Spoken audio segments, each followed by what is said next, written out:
السلام عليكم حباباتي، نتمنى تكونوا بخير وعلى خير. يلقاكم هذا الفيديو في صحه جيده. مرحبا بكم معايا في قناتكم ابداعاتي ترينت. اليوم جيتكم بواحد الفطيره حلوه اللي كتجي زوينه، غادي تعجبكم وتعجب وليداتكم. نتمنى هذا الفيديو الى عجبكم تشجعوني وتتبعوا معايا الفيديو بسم الله على بركه الله. غادي نبداو المقادير والطريقه في نفس الوقت. عندي 6 ديال الكؤوس ديال الدقيق الابيض. كيف ما كتشوفوا الكؤوس ممسوحين ما مقبينش، يعني ما عامرينش بزاف، تيكونوا هكا عامرين فوق القياس. درت 6 ديال الكؤوس ومعلقه ديال سنيده، وغادي نضيف 2 فانيلات. كيف ما كتشوفوا غادي نسم هذا العجين بالفانيلا، ودرت قابصه ملح، وغادي نخلط جميع النواشف اللي درت. وهنا غادي نضيف ابيض بيضه. هاد الابيض بيضه هو السر ديال هاد العجين اللي كيعطيها واحد القرمشه، ويمكن لكم ديروه في المسمن العادي، راه كنصحكم. هاد العجين كيف ما كتشوفوا راه ما درت فيه الخميره. هنا غادي ناخذ الماء دافي.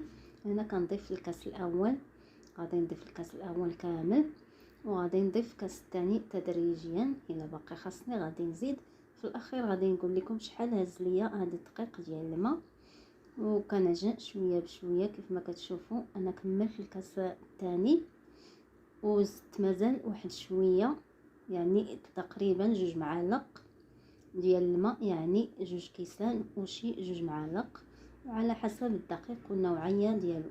وهنا كندهن بشويه ديال الزيت، وغادي ندير العجين ديالي في واحد البلاستيكه.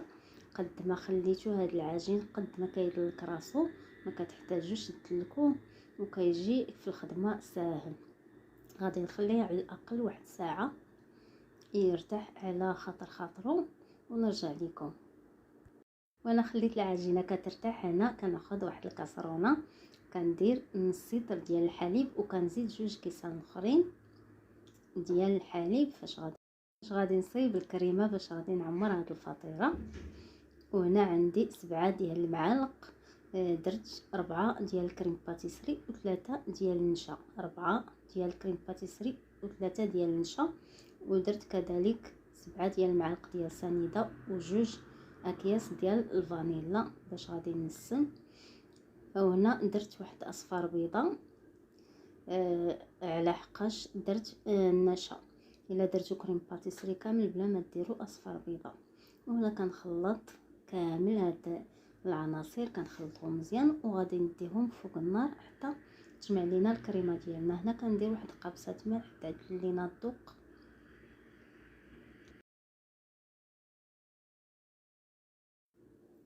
بعد ما كيف ما كتشوفوا بعد ما ديت الكريم ديالي فوق النار، وها هي عقدات الكريمه. ضفت ليها 4 ديال القطع ديال الشوكولاط الابيض. ممكن تضيفوا معلقه كبيره ديال الزبده تكون نوعيه جيده. وهنا كناخذ واحد الاناء فاش غادي نخوي الكريمه باش تبرد لينا. غادي نخوي الكريمه ديالي باش تبرد على خاطرها بينما نمشي نوجد العجينه.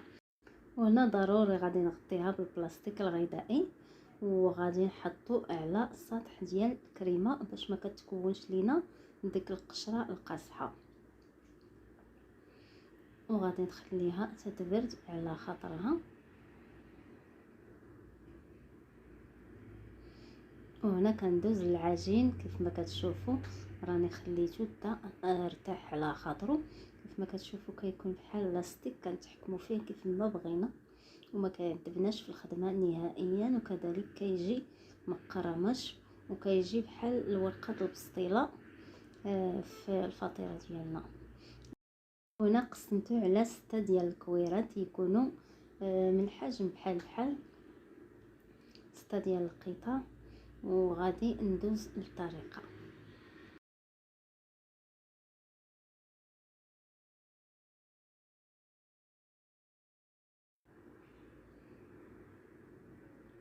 بعد ما كملت الكويرات ديالي غادي نحطهم جانبا، وغادي ندهنهم، وغادي نغطيهم كذلك بالبلاستيكه، وغادي نخليهم يرتاحوا على الاقل واحد 10 دقائق باش كتسهل علينا الخدمه. بعد ما خليتهم ترتاحوا كيف ما كتشوفوا كيجيو ساهلين في الخدمه. وغادي ندوز دابا نصيبوا المسمن ديالنا. هنا كندهن بالزيت ماشي زبده، كندهن بالزيت سطح العمل باش ما كتقطعش لينا العجين. هنا كندير مسمنه العاديه كيف ما كنعرفوا كاملين، تكون مسمنه هكا كبيره، وضروري كتدلكوها حتى كيبان لكم سطح العمل، كتكون رقيقه. كيف ما قلت لكم غادي ندلكها حتى يبان ليا سطح العمل حتى تكون رقيقه. وغادي ندهنها بالزبده. في هذه الاثناء هذه غادي ندهنها بالزبده مذوبه. ممكن ديروا الزبده ديال التوريق، ممكن الزبده تكون نوعيه جيده باش هكا يجي لكم المسمن ديالكم زوين او الفطيره.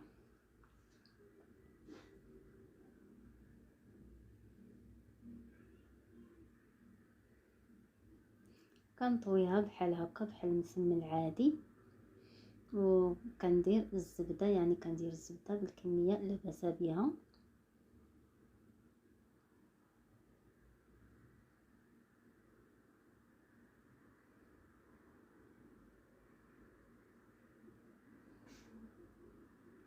كيف ما كتشوفوا كنعاود كندهن سطح العمل بالزيت ماشي زبده، وكنعاود كندلك وحده اخرى غادي ندلكها كذلك حتى تدلك مزيان.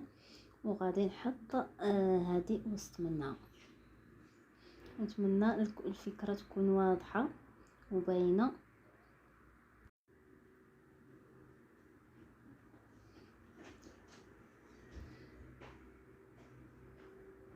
كيف ما كتشوفوا ما شاء الله كتجي كبيره.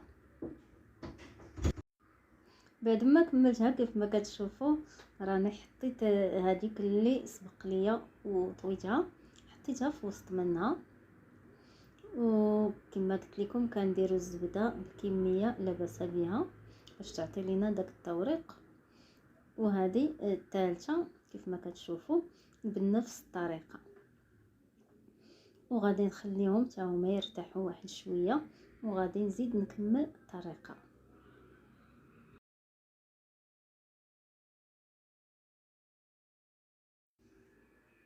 بعد ما خليتهم واحد 15 دقيقه ترتاحوا، دابا غادي ندوز ندلكهم. ممكن ندلكهم هكايا، ممكن ندلكهم بالدلاك. انا هنا جربت الدلاك وما مسلكنيش. من الاحسن الدلاك كيدي لينا الورقه او المسمن بحال الا غيقطعوا. من الاحسن غير بيدينا وكتجي ساهله. العجينه خليتها ترتاحت مزيان.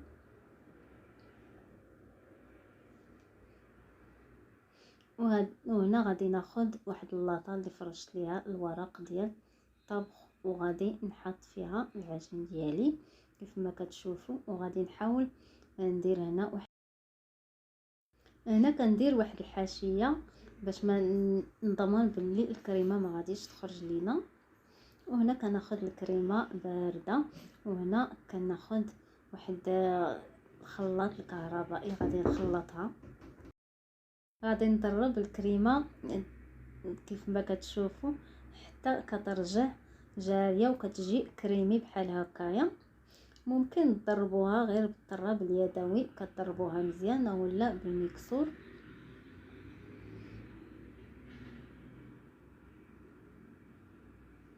كيف ما كتشوفوا كتجي زوينه.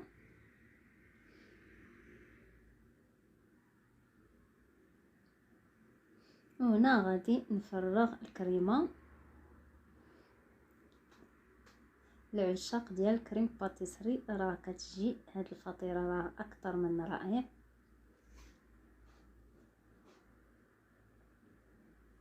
وهنا كنحاول نوزع الكريمه.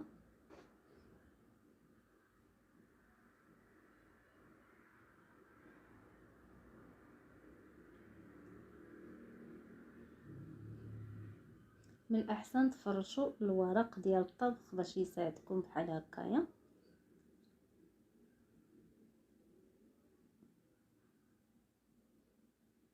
وهنا كناخذ المسمنه الاخرى اللي غادي ندلكها حتى هي، وغادي نغطي بها الكريمه. كيف ما كتشوفوا ديك الحاشيه اللي خليت قبيله هي دابا اللي كنخالف مع الاخرى اللي حطيت عليها باش كنلمطها باش نضمن بلي الكريمه ما غاديش تخرج لينا. كيف ما كنديروا فاش كنلمطوا البسطيله اولا شي حاجه بحال هكايا. ودابا غادي نعاود نوزع الكريمه ونقاد الفطيره. هنا خديت العبار ديال اللاطه اللي عندي 35 على 32 السمك ديال اللاطه. وهنا خديت الزبده اللي شايطه ليا درت ليها واحد صفار بيضه ودهنت بها الوجه ديال الفطيره.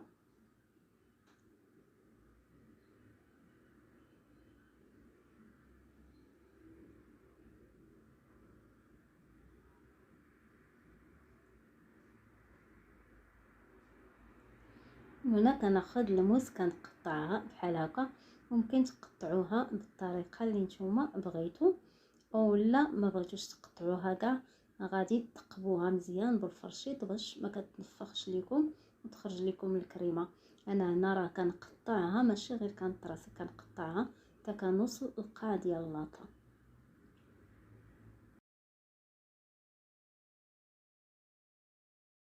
وهنا غادي ندخلها الفرن اللي كيكون سخون بزاف، وغادي نحطها في التحت ومن بعد ما تحمر وغادي نشعل عليها الفوق باش هكا تولي لينا مقرمشه كيف ما كتشوفوا هنايا. وهنا كندهنها بشويه ديال العسل. التزيين كيبقى على حسب الرغبه ديالكم. كندهنها بشويه ديال العسل وكنزوقها بالرقائق ديال اللوز وشويه ديال الجوز الهند او الكوك. نتوما الطريقه ديال التزيين كتبقى اختياري. ونتمنى هاد الفطيره تنال الاعجاب ديالكم وتردوا عليا في التعليق واش عجبتكم ولا لا. الى فيديو اخر ان شاء الله، والسلام عليكم ورحمه الله تعالى وبركاته.